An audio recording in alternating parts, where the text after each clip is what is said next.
모든 감정을 드러내지 마라. 안녕하세요, 여러분. 오늘 이 영상 하나가 여러분의 인간관계와 사회생활을 완전히 바꿀 수 있습니다. 중년에 접어든 지금 많은 분들이 놓치고 있는 중요한 진실이 있습니다. 바로 감정을 다루는 지혜에 관한 것입니다. 마지막까지 들으시면 왜 성공한 사람들이 모두 이 원칙을 지키는지 이해하게 될 것입니다. 중년에 이르면서 우리는 하나의 중요한 깨달음에 직면하게 됩니다. 바로 모든 감정을 있는 그대로 드러내는 것이 항상 옳은 것은 아니라는 사실입니다. 젊은 시절에는 솔직함과 진정성이 최고의 미덕으로 여겨졌을지 모르지만 인생의 경험이 쌓이면서 우리는 감정의 절제와 선택적 표현이 더 큰 지혜라는 것을 깨닫게 됩니다.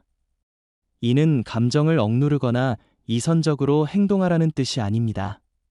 오히려 감정을 더 깊이 이해하고 상황에 맞게 적절히 조절하며 때로는 전략적으로 선택하여 표현하는 성숙한 지혜를 말하는 것입니다. 이런 능력이야말로 중년 이후 삶의 질을 결정하는 핵심 요소 중 하나입니다. 감정을 선택적으로 드러내는 것의 첫 번째 의미는 관계의 조화를 위한 배려입니다. 가정에서든 직장에서든 우리는 다양한 사람들과 함께 살아가야 합니다. 이때 자신의 모든 감정을 여과 없이 표출한다면 불필요한 갈등이 생기고 관계가 손상될 수 있습니다. 특히 중년기에는 이아래로 다양한 세대와 관계를 맺어야 하므로 이런 지혜가 더욱 중요해집니다. 예를 들어 직장에서 후배가 실수를 했을 때 느끼는 짜증이나 분노를 그대로 드러낸다면 어떨까요? 그 순간의 감정 해소는 될지 모르지만 후배와의 관계는 악화되고 팀의 분위기도 나빠질 것입니다. 하지만 그 감정을 한번 걸러서 건설적인 조언의 형태로 표현한다면 후배의 성장도 도울 수 있고 팀의 화합도 유지할 수 있습니다. 두 번째 의미는 자기 보호입니다. 모든 감정을 드러내는 것은 자신의 약점과 취약성을 노출하는 것과 같습니다. 물론 가까운 사람들과는 진솔한 감정을 나누는 것이 좋지만 모든 상황에서 그럴 필요는 없습니다. 특히 경쟁적인 환경이나 신뢰가 완전히 구축되지 않은 관계에서는 감정의 절제가 자신을 보호하는 방법이 될 수 있습니다. 세 번째는 전문성의 유지입니다. 중년기에는 대부분 각자 분야에서 전문가로서의 지위를 가지고 있습니다. 이때 감정에 휘둘리는 모습을 보인다면 전문성과 신뢰도에 손상을 입을 수 있습니다. 냉정하고 객관적인 판단력을 유지하는 것이 전문가로서의 품격을 지키는 방법입니다. 네 번째는 리더십의 발휘입니다. 중년기에는 가정에서든 직장에서든 리더의 역할을 맡는 경우가 많습니다. 리더가 감정적으로 행동한다면 구성원들이 불안해하고 혼란스러워할 수 있습니다. 안정적이고 일관된 모습을 보여주는 것이 좋은 리더십의 기본입니다. 그렇다면 구체적으로 어떻게 감정을 적절히 조절할 수 있을까요? 먼저 감정과 사실을 분리하는 연습이 필요합니다. 어떤 상황에서 감정이 일어났을 때 그 감정 자체와 그 감정을 일으킨 객관적 사실을 구분해서 생각해보는 것입니다. 이렇게 하면 감정에 휘둘리지 않고 더 합리적인 반응을 할 수 있습니다. 두 번째는 시간차를 두는 것입니다. 강한 감정이 일어났을 때 즉시 반응하지 말고 잠시 시간을 두고 생각해보는 것입니다. 몇 분이든 몇 시간이든 시간이 지나면 감정의 강도가 줄어들고 더 냉정한 판단이 가능해집니다. 세 번째는 상대방의 입장을 고려하는 것입니다. 나의 감정을 드러내는 것이 상대방에게 어떤 영향을 미칠지, 그것이 관계와 상황에 도움이 될지, 해가 될지를 생각해보는 것입니다. 이런 배려심이 성숙한 어른의 자세입니다. 네 번째는 건설적인 표현 방법을 찾는 것입니다. 감정을 완전히 숨기는 것이 아니라 상황에 맞는 적절한 방식으로 표현하는 것입니다. 직접적인 감정 표출 대신 논리적인 설명이나 건설적인 제안의 형태로 의견을 전달할 수 있습니다. 다섯 번째는 감정의 근본 원인을 파악하는 것입니다. 표면적인 감정 뒤에 숨어 있는 진짜 이유가 무엇인지 스스로에게 질문해 보는 것입니다. 때로는 현재 상황과는 무관한 과거의 경험이나 개인적인 스트레스가 감정을 증폭시킬 수 있습니다. 감정을 절제하는 것은 억압하는 것과는 다릅니다.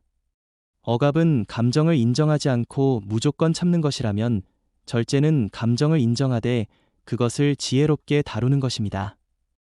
감정을 느끼는 것 자체는 자연스럽고 건강한 것이므로 그것을 부정할 필요는 없습니다.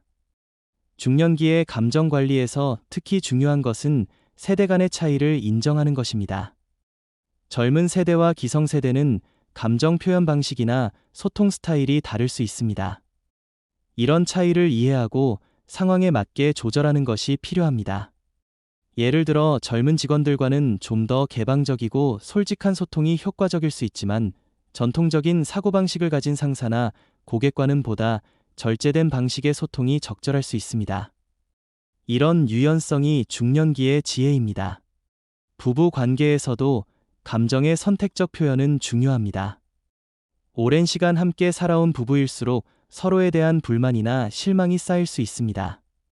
하지만 그런 감정을 모두 드러내는 것이 항상 관계에 도움이 되는 것은 아닙니다. 때로는 이해와 용서의 마음으로 넘어가는 것이 관계를 유지하는 지혜일 수 있습니다. 자녀와의 관계에서도 마찬가지입니다. 성인이 된 자녀들에게 부모로서 느끼는 모든 걱정과 불안을 다 표현한다면 오히려 자녀들에게 부담을 줄 수 있습니다. 적절한 거리감을 유지하면서 필요할 때만 조언하는 것이 건전한 부모-자녀 관계를 유지하는 방법입니다. 사회생활에서의 감정 관리는 더욱 신중해야 합니다. 직장에서의 스트레스나 불만을 동료들에게 모두 토로한다면 부정적인 사람으로 인식될 수 있습니다. 또한 개인적인 감정이 업무에 영향을 미친다면 전문성의 의문을 받을 수 있습니다. 하지만 감정을 절제한다고 해서 로봇처럼 무감정하게 살라는 것은 아닙니다. 오히려 감정을 더 깊이 이해하고 더 효과적으로 활용하라는 의미입니다. 적절한 시기에 적절한 방식으로 표현된 감정은 더 큰 공감과 이해를 불러일으킬 수 있습니다. 예를 들어 팀원이 좋은 성과를 냈을 때 기쁨을 표현하거나, 어려운 상황에서 팀원들을 격려할 때 진심 어린 마음을 보여주는 것은 매우 효과적입니다. 이런 긍정적인 감정의 적절한 표현은 리더십과 인간관계에 도움이 됩니다. 감정 조절 능력은 하루아침에 생기는 것이 아닙니다. 지속적인 연습과 노력이 필요합니다. 매일 자신의 감정 상태를 점검하고 어떤 상황에서 어떤 감정이 일어나는지 관찰하는 것부터 시작할 수 있습니다. 명상이나 요가 같은 마음 챙김 활동도 도움이 됩니다. 이런 활동을 통해 자신의 감정을 객관적으로 바라보는 능력을 기를 수 있습니다. 또한 스트레스 관리와 감정 조절에도 효과적입니다. 독서나 학습을 통해 다른 사람들의 경험을 배우는 것도 좋은 방법입니다. 이인전이나 자서전을 읽으면서 어려운 상황에서 어떻게 감정을 다스렸는지 배울 수 있습니다. 또한 심리학이나 소통에 관한 책들도 도움이 됩니다. 전문가의 도움을 받는 것도 고려해 볼 수 있습니다. 상담사나 코치와 함께 자신의 감정 패턴을 분석하고 개선 방법을 찾아보는 것입니다. 이는 자기 발전을 위한 투자라고 할 수 있습니다. 감정을 적절히 조절하는 능력은 개인적인 이익만을 위한 것이 아닙니다. 가족과 직장, 그리고 사회 전체의 화합과 발전에도 기여하는 것입니다. 성숙한 어른들이 감정을 지혜롭게 다룬다면 더 건전하고 발전적인 사회를 만들어갈 수 있습니다. 또한 이는 다음 세대에게 보여주는 좋은 모델이 되기도 합니다. 자녀들이나 후배들이 어른들의 성숙한 모습을 보고 배울 수 있다면 그들도 더 지혜로운 사람으로 성장할 것입니다. 건강한 감정 관리는 신체 건강에도 도움이 됩니다. 과도한 감정 표출이나 억압은 스트레스를 증가시키고 면역력을 떨어뜨릴 수 있습니다. 하지만 적절한 감정 조절은 마음의 평안을 가져다주고 전반적인 건강 상태를 개선시킵니다. 결국 모든 감정을 드러내지 않는 것은 자신과 타인을 모두 배려하는 성숙한 지혜입니다. 이는 인간관계를 더 원만하게 만들고 사회생활을 더 성공적으로 이끌며 개인적인 행복과 만족감도 높여줍니다. 물론 때로는 솔직한 감정 표현이 필요한 순간들도 있습니다. 중요한 것은 언제 어떻게 표현할지를 지혜롭게 판단하는 것.